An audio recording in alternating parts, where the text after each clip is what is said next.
Mark Waid and Dan Morrow reveal the villain behind the poisoning of Superman as the Doom Patrol, Supergirl, and Robin race around the world in order to lock away an ancient evil and prevent the world from falling into chaos.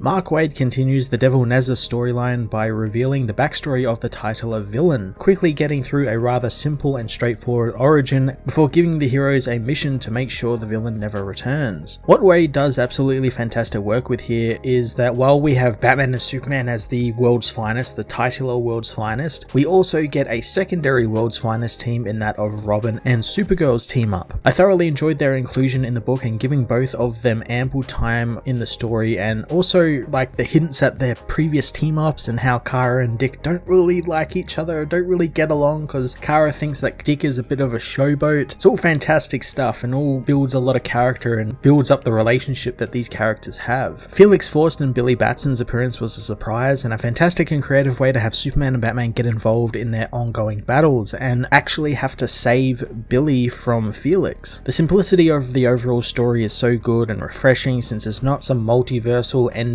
story. It's just very much like the Jeff Loeb Superman Batman run from the early 2000s, since the book invokes the same sense of a Saturday morning cartoon adventure feel, and it's all the better for it. Dan Morrow continues with his sharp looking artwork with some fantastic action visuals and a really awesome new costume for Supergirl that looks like a marry between her original costume and then also current elements of what we see John Kent wear, with the cape being part of the upper body with the red shoulders and everything. It's really slick design, and with Tamara Bond villain's bright colors, it just pops off the page. World's Finest issue 2 was another fun Saturday morning cartoon filled adventure that set up the bad guy and his origins and gathered together a fun selection of characters and teams to follow through in this first arc. I'm going to give this issue a 10 out of 10. World's Finest issue 2 finds Niles and Robotman conducting open heart surgery on Superman with their kryptonite surgery instruments. Finding his glowing heart isn't damaged by the red kryptonite, however it's all in his blood. Robin meanwhile is scared by the arrival of Elastigirl, who asks why he's on edge. Robin tells Rita that the creepy mansion filled with stuffed aliens and floating eyeballs is scary, and now Frankenstein and his robot creation are cutting up Superman, so of course he's jumpy. Niles screams for Larry's help as he reveals that they were wrong and it doesn't matter what the color of kryptonite since it's still toxifying Clark's blood and he has minutes to live. He knows a transfusion is too slow and they don't have the equipment necessary for one, but there is a chance that Larry's radiation could alter the K particles to make them harmless. Larry unleashes his power onto Superman, who screams in pain as Larry's ghostly form races through Superman's bloodstream. Batman knows that him and Kal have been through hell together, but the hero can pull through this since he doesn't just do the impossible, he makes it look easy. Larry returns to his body as Superman recovers from the poisoning, waking up to Batman smiling, which shocks Rita since she never thought that would actually happen. Later on, Niles tells the recovering Superman and Batman that weeks ago his Doom Patrol took an item from the madman Zal, and upon looking it over, Batman knows that it's a sword from the Shang Dynasty. Robin wonders why Niles and Batman are talking over each other like that, but Superman knows it happens when you put two of the smartest men in the room and they vie for who is really smart. Niles asks if Batman knows the legend of Nezha, and of course Batman knows it,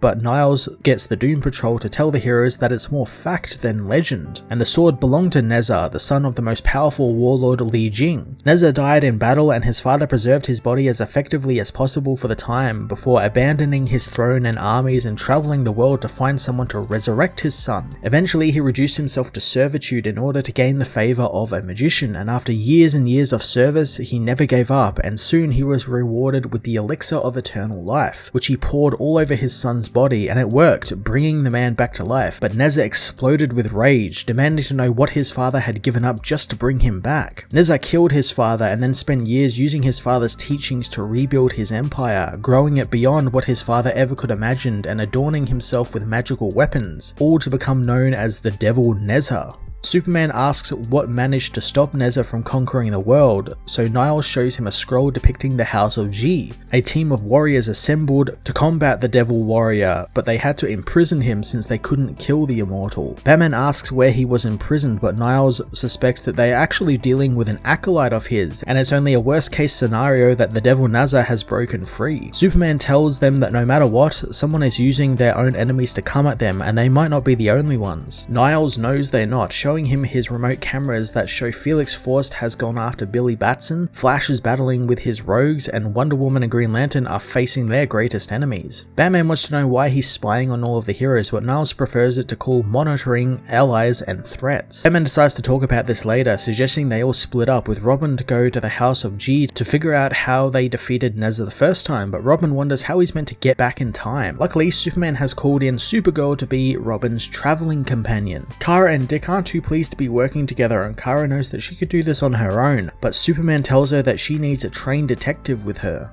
Superman and Batman head out, with Batman telling Niles to find the villain and stay in touch since he and Superman have a child to save. In Philadelphia, Billy Batson runs away from Felix Faust, who continues to try and blast the child despite not knowing his exact connection with the wizard Shazam, but he was warned by someone to keep the kid silent, which he has done by imbuing Billy with a spell that removes his mouth. Superman saves Billy as Batman attacks Felix, demanding he drop the staff, as Superman returns knowing that he's certainly recovered enough to beat down a villain named Felix. The villain erects a shield, bouncing Superman's heat vision off of it and knowing Superman is helpless against magic as he restrains both heroes with magical binds. Batman tells Superman to fly away since distance will negate the spell, but Superman refuses to leave his friend, knowing Batman is an escape artist, so how do they escape? Batman tells him that he can't break the shield, but the villain can still hear them, giving Superman an idea, so he begins to whistle in an infrasound frequency, which causes the villain to be disrupted and causes his muscles to cramp, destroying the shields. Superman tells Batman to get Billy, as elsewhere, Supergirl and Robin make small talk but think they should keep things professional, but after a moment, they both begin to argue about Dick showing off with a monkey as well as how they try to avert an avalanche that went wrong. Supergirl tells him to hang on as they break the time barrier, with Robin asking how Supergirl can actually do this, so she explains that everything on Earth leaves a tachyon trail and she can see it with her X-ray vision, and she has used the vision to track the sword's pathway through time, taking them back to ancient China where they spot the House of G. Robin asks if Kara needs a translation earpiece, but Kara knows that she speaks their language, introducing herself, but the heroes immediately attack, thinking them to be soldiers of the Devil Nezha. Robin tries to convince the heroes that they are on their side, but the warriors think it to be some trick from the devil, surrounding Supergirl and Robin. Superman meanwhile wants Felix to tell him everything about who put him up to this, but first he's going to cure Billy and give his mouth back. Felix tells him that the staff is the most important tool in any magician's arsenal, and it's not an actual weapon, it's just misdirection, as suddenly the heroes are all transported to hell. Felix tells him that the devil is real and his army is building in vast and terrifying quantities, and all he demands in return for a little bit of his power is the eternal damnation of his enemies to the fires of hell itself.